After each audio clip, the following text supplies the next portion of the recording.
अस्सलाम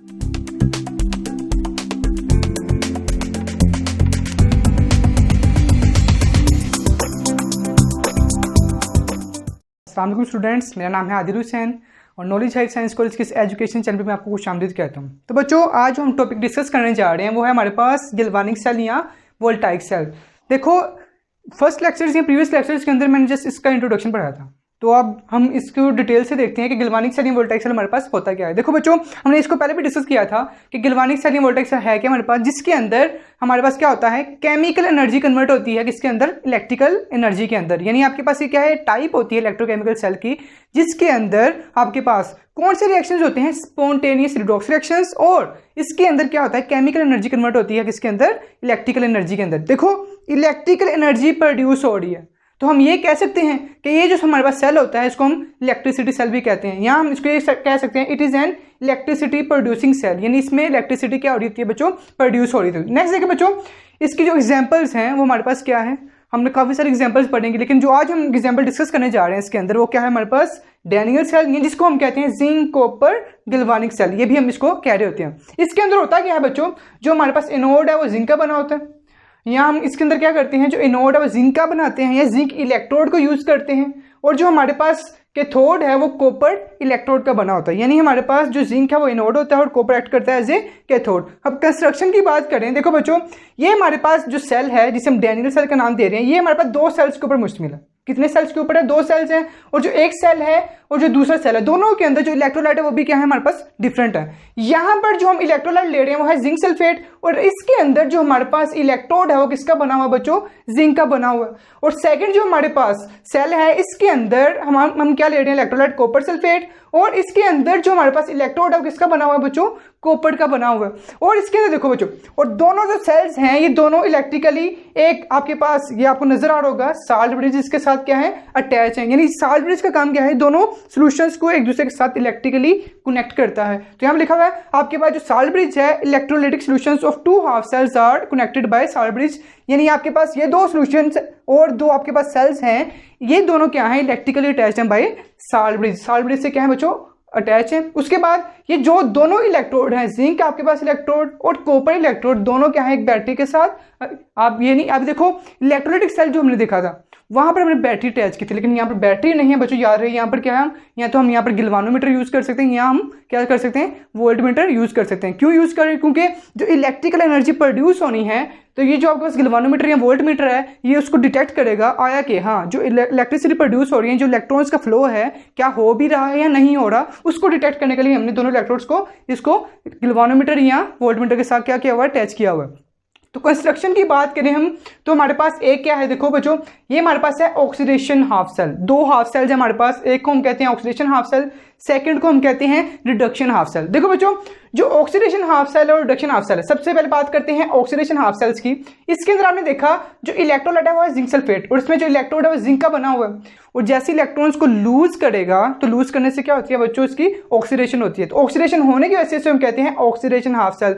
तो oxidation half sales के अंदर आपके पास रिएक्शन क्या होता है, देखो इसके अंदर जो इलेक्ट्रोलाइट है वो है जिंक सल्फेट, और जिंक सल्फेट जैसे डिसोसिएट होता है आपके पास जिंक आयंस बनते हैं और सल्फेट आयंस बनते हैं। तो ये जो आपके पास जिंक का इलेक्ट्रोड है इसके अंदर होता क्या है, ये जो जिंक है आपके पास ये कन्वर्ट होता है किसके अंदर, जिंक आयंस के अंदर। तो आपके पास जो जिंक है जो कि यहाँ पर इलेक्ट्रोड के ऊपर सॉलिड फॉर्म में है, तो क्या होगा, ये कन्वर्ट होता है किसके अंदर, जिंक आयंस के अंदर। इसी तरह देखो, जब आपके पास ये जो जिंक है ये जिंक आयंस के अंदर कन्वर्ट हो रहा है बच्चों, यहाँ पर देखो जरा, जिंक जो जिंक आयंस के अंदर कन्वर्ट हो रहे हैं, यहाँ पर देखो इलेक्ट्रॉन भी प्रोड्यूस हो रहे हैं। अब ये जो इलेक्ट्रॉन प्रोड्यूस हो रहे हैं, इलेक्ट्रॉन्स क्या करते हैं, यहाँ से फ्लो करते हैं एक्सटर्नल सर्किट में, और फ्लो करते करते कहाँ पर आते हैं, ये कैथोड के पास आते हैं। जैसे ही इलेक्ट्रॉन कैथोड के पास आते हैं तो इस सोल्यूशन के अंदर आपको कॉपर आयंस नजर आ रहे हैं, जो कि कॉपर सल्फेट डिसोसिएट होकर कॉपर आयंस और सल्फेट आयंस बना के रखे हुए हैं। तो ये जो कॉपर आयंस हैं क्या करते हैं, ये जो इलेक्ट्रॉन जो एक्सटर्नल सर्किट से मूव करते हुए, मीन एनोड से मूव करते हुए ये कैथोड के पास आ रहे हैं, तो ये कॉपर आयंस उन इलेक्ट्रॉन्स को क्या करेंगे, गेन करेंगे, और इलेक्ट्रॉन्स को गेन करने को हम क्या कहते हैं, रिडक्शन कहते हैं। तो देखो बच्चों, ये कॉपर ने क्या किया, कॉपर क्या करता है, इलेक्ट्रॉन को गेन करता है। लेकिन देखो जो आपके पास इलेक्ट्रॉन्स आ रहे हैं, ये जो कॉपर आयंस हैं ये क्या करते हैं, इलेक्ट्रॉन्स को गेन करते हैं और क्या बनाते हैं बच्चों, कॉपर बनाते हैं। ये मैं अभी जस्ट सिंपल बता रहा हूँ, ये बस मैंने ये बताया कि ऑक्सीडेशन हाफ सेल और रिडक्शन हाफ सेल क्या है। अभी हम रिएक्शंस की बात करते हैं कि इसके अंदर जो रिएक्शन, ये जो मैंने अभी रिएक्शन लिखा, ये भी हमने डिस्कस करना है किस तरह ये रिएक्शन हुआ। तो ये जो आपके पास रिएक्शन है ये हम नेक्स्ट डिस्कस करते हैं। लेकिन देखिए जरा, आपके पास जिंक आयंस भी मौजूद हैं, यहाँ पर कॉपर आयंस भी मौजूद हैं और वो इक्विलिब्रियम की फॉर्म में, जस्ट इसको मैंने इस फॉर्म में लिखा हुआ और ये बताया हुआ मैंने। अब देखो होता क्या है आपके पास यहाँ पर, जो आपके पास रिएक्शंस क्या होते हैं इसको डिस्कस करते हैं। अभी मैंने कहा जो जिंक का इलेक्ट्रोड है वो कन्वर्ट होता है जिंक आयंस के अंदर। देखो बच्चों, एट एनोड या at zinc electrode, zinc electrode पे क्या होता है, ये आपके पास जिंक का इलेक्ट्रोड है, यहाँ पर क्या होगा, जो जिंक है वो कन्वर्ट होगा किसके अंदर, जिंक आयंस के अंदर। तो देखो बच्चों, ये जिंक का इलेक्ट्रोड था, किसमें कन्वर्ट हो रहा है, जिंक आयंस के अंदर। लेकिन जिंक आयंस में कन्वर्ट हो रहा है तो रिलीज क्या कर रहा है, इलेक्ट्रॉन्स। तो इलेक्ट्रॉन्स का निकलना क्या होता है हमारे पास, ऑक्सीडेशन। मेन आपके पास जो इलेक्ट्रोड है जिंक का इलेक्ट्रोड, जो कि एनोड है, एनोड पे क्या हो रही है आपके पास, ऑक्सीडेशन हो रही है। और ऑक्सीडेशन हो रही है इसी तरह देखो बच्चों, जो आपके पास कॉपर का इलेक्ट्रोड है, अब मैंने कहा वो इलेक्ट्रॉन्स मूव करते करते कहाँ पर आए आपके पास, कॉपर आयंस यहाँ पर आए इस सॉल्यूशन में। और ये कॉपर क्या करता है, उन इलेक्ट्रॉन्स को गेन करता है और इलेक्ट्रॉन्स को हासिल करना, उसको हम क्या कहते हैं, रिडक्शन कहते हैं। और किस फॉर्म में आ रहा है, ये कॉपर की फॉर्म में आ रहा है। और ये जब कॉपर की फॉर्म में आएगा तो ये क्या करेगा, इस कॉपर के इलेक्ट्रोड के ऊपर डिपोजिट होना शुरू हो जाएगा। अब देखो बच्चों, अगर मैं ओवरऑल रिएक्शन की बात करूं, ओवरऑल रिएक्शन में हुआ क्या कि जिंक जो था, जिंक इलेक्ट्रोड वो पहले जिंक आयंस में कन्वर्ट हुआ, यहाँ से इलेक्ट्रॉन मूव हुए और यहाँ पर क्या बने आपके पास, कॉपर आयंस से उन्होंने इलेक्ट्रॉन एक्सेप्ट किए, गेन किए और क्या बना दिया, कॉपर आपके पास बना दिया, कॉपर इलेक्ट्रोड बना दिया। अब देखो ओवरऑल रिएक्शन की बात करें, जो जिंक था वो किस में कन्वर्ट हो रहा है, जिंक आयंस में। और जो कॉपर आयंस से जो इलेक्ट्रॉन गेन कर रहे थे वो किस में कन्वर्ट हो रहे हैं, कॉपर के अंदर कन्वर्ट हो रहे हैं। मेन अगर मैं बात करूं, जिंक की क्या हो रही है, ऑक्सीडेशन, और कॉपर की क्या हो रही है, रिडक्शन हो रही है। और इस प्रोसेस को हम क्या कहते हैं, रिडॉक्स रिएक्शन कहते हैं, रिडॉक्स प्रोसेस कहते हैं। ऐसा प्रोसेस जिसमें ऑक्सीडेशन भी हो रही है और रिडक्शन भी हो रही हो। और इसका जो स्टैंडर्ड इलेक्ट्रोड पोटेंशियल है वो कितना होता है हमारे पास, 1.1 वोल्ट होता है। अब देखो बच्चों, ये जो आपके पास ओवरऑल रिएक्शन था, इसके अंदर आपने देखा कि जो आपके पास जिंक आयंस हैं और कॉपर आयंस हैं किस तरह एक दूसरे में कन्वर्ट हो रहे हैं। और इसके अंदर जो जिंक आयंस हैं वो कैसे बन रहे हैं, कॉपर आयंस जो किस तरह इलेक्ट्रॉन को गेन कर रहे हैं। लेकिन साल्ट ब्रिज का क्या काम है यहाँ पर।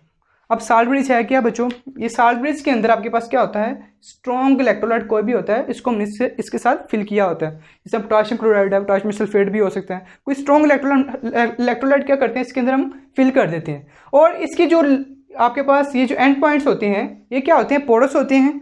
और इसके अंदर से क्या होता है, स्ट्रॉन्ग इलेक्ट्रोलाइट मूव कर सकता है इस दोनों सॉल्यूशंस के अंदर। तो इसका काम क्या है, देखो बच्चों, it maintains the neutrality of the solution. अगर सॉल्यूशंस के अंदर पॉजिटिव आयंस ज़्यादा हो रहे हैं या नेगेटिव आयंस ज़्यादा हो रहे हैं, उसको न्यूट्रल करने के लिए हम क्या करते हैं, साल्ट ब्रिज को यूज़ कर रहे होते हैं। देखो बच्चों, जिंक आपके पास कन्वर्ट हो रहा है किसके अंदर, जिंक आयंस के अंदर। जब जिंक आयंस आपके पास बनते जा रहे हैं तो यहाँ पर पॉजिटिव चार्ज ज़्यादा नहीं हो रहा, ये सल्फेट आयंस तो उतने ही रहेंगे, लेकिन जिंक आयंस बढ़ते जा रहे हैं आपके पास। जैसे जिंक आयंस बढ़ते जा रहे हैं आपके पास तो यहाँ पर पॉजिटिव चार्ज ज़्यादा हो जाएगा। और जब आपके पास इलेक्ट्रॉन्स मूव करते हुए यहाँ पर आएंगे तो कॉपर आयंस जो कि प्लस फॉर्म में है, इलेक्ट्रॉन्स को गेन करते जाएंगे और ये किस फॉर्म में आ जाएंगे, कॉपर इलेक्ट्रोड की फॉर्म में आ जाएगा। लेकिन यहाँ पर फिर नेगेटिव आयंस ज़्यादा होते जाएंगे। तो यहाँ पर पॉजिटिव आयंस और नेगेटिव आयंस को न्यूट्रल करने के लिए साल्ट ब्रिज क्या करता है, यहाँ से इलेक्ट्रोलाइट को इस सॉल्यूशंस के अंदर ऐड करना शुरू कर देता है। मीन अगर यहाँ पर पॉजिटिव आयंस ज़्यादा हो रहे हैं तो KCl आपके पास, देखो जरा बच्चों, KCl ये टूट के क्या बनाएगा, K+ और साथ में Cl-। तो अगर यहाँ पर पॉजिटिव आयंस ज़्यादा हो रहे हैं तो Cl- यहाँ पर मूव करना शुरू कर देंगे। और अगर आप यहाँ पर आपके पास क्या नेगेटिव आयंस ज़्यादा हो रहे हैं तो ये पॉजिटिव आयंस यहाँ पर मूव करना शुरू कर देंगे। यहाँ पर आपके पास K+ आयंस और यहाँ पर आपके पास Cl- आयंस मूव करना शुरू कर देंगे। तो जैसे यहाँ पर नेगेटिव आयंस मूव करना शुरू कर देंगे तो ये नोड के ऊपर जो चार्ज होगा वो क्या हो जाएगा बच्चों, नेगेटिव हो जाएगा। और यहाँ पर आपके पास पॉजिटिव आयंस मूव करने तो कैथोड के ऊपर चार्ज क्या होगा आपके पास, प्लस होगा। अगर आप इलेक्ट्रोलाइटिक सेल की बात करें, इलेक्ट्रोलाइटिक सेल के अंदर क्या था, एनोड के ऊपर पॉजिटिव चार्ज था और कैथोड के ऊपर नेगेटिव चार्ज था। लेकिन डैनियल सेल की अगर बात करें आप, तो ये साल्ट ब्रिज की वजह से दोनों इलेक्ट्रोड्स के ऊपर जो चार्ज होता है वो क्या हो जाता है बच्चों, चेंज हो जाता है। तो अगर मैं इसकी रिप्रेजेंटेशन की बात करूं तो सेल को हम रिप्रेजेंट कैसे करते हैं, सिर्फ ध्यान से देखिएगा आप इसको, इस सेल की रिप्रेजेंटेशन को कैसे लिखते हैं। देखो बच्चों, सबसे पहले जिंक इलेक्ट्रोड, जिंक इलेक्ट्रोड लिखने के बाद फिर आपने लिखना है इसके अंदर जो आपके पास जिंक आयंस हैं जो कि एक्वस फॉर्म में। देखो पहले जिंक आपके पास इलेक्ट्रोड था ये वाला, फिर आपके पास क्या है इसके अंदर जिंक आयंस, और यहाँ पर इसकी कंसंट्रेशन कितनी है बच्चों, 1 मोलर है, वो मैंने लिखा हुआ साथ 1 मोलर। यानी पहले जिंक इलेक्ट्रोड की फॉर्म में, जिंक आयंस, फिर आपने लिखना है साल्ट ब्रिज। साल्ट ब्रिज को रिप्रेजेंट कैसे करते हैं बच्चों, ये आपके पास साल्ट ब्रिज की रिप्रेजेंटेशन है, इस तरह हम साल्ट ब्रिज को रिप्रेजेंट करते हैं। फिर आपके पास कॉपर आयंस और फिर आपके पास क्या है कॉपर इलेक्ट्रोड। तो इस तरह आपके पास कॉपर आयंस जो कि 1 मोलर है और फिर कॉपर इलेक्ट्रोड। आप इसको इस तरह भी लिख सकते हैं, जो जिंक वाला पोर्शन आपके पास ये देखें, ये क्या है हमारे पास ऑक्सीडेशन हाफ सेल, और कॉपर वाला वो क्या है हमारे पास रिडक्शन हाफ सेल। तो इसको आप ऐसे भी लिख सकते हैं ऑक्सीडेशन हाफ सेल, इस तरह साल्ट ब्रिज। फिर आप लिख सकते हैं रिडक्शन हाफ सेल। तो ये इसकी अनदर रिप्रेजेंटेशन है किसकी, डैनियल सेल की। तो ये था बच्चों हमारे पास डैनियल सेल।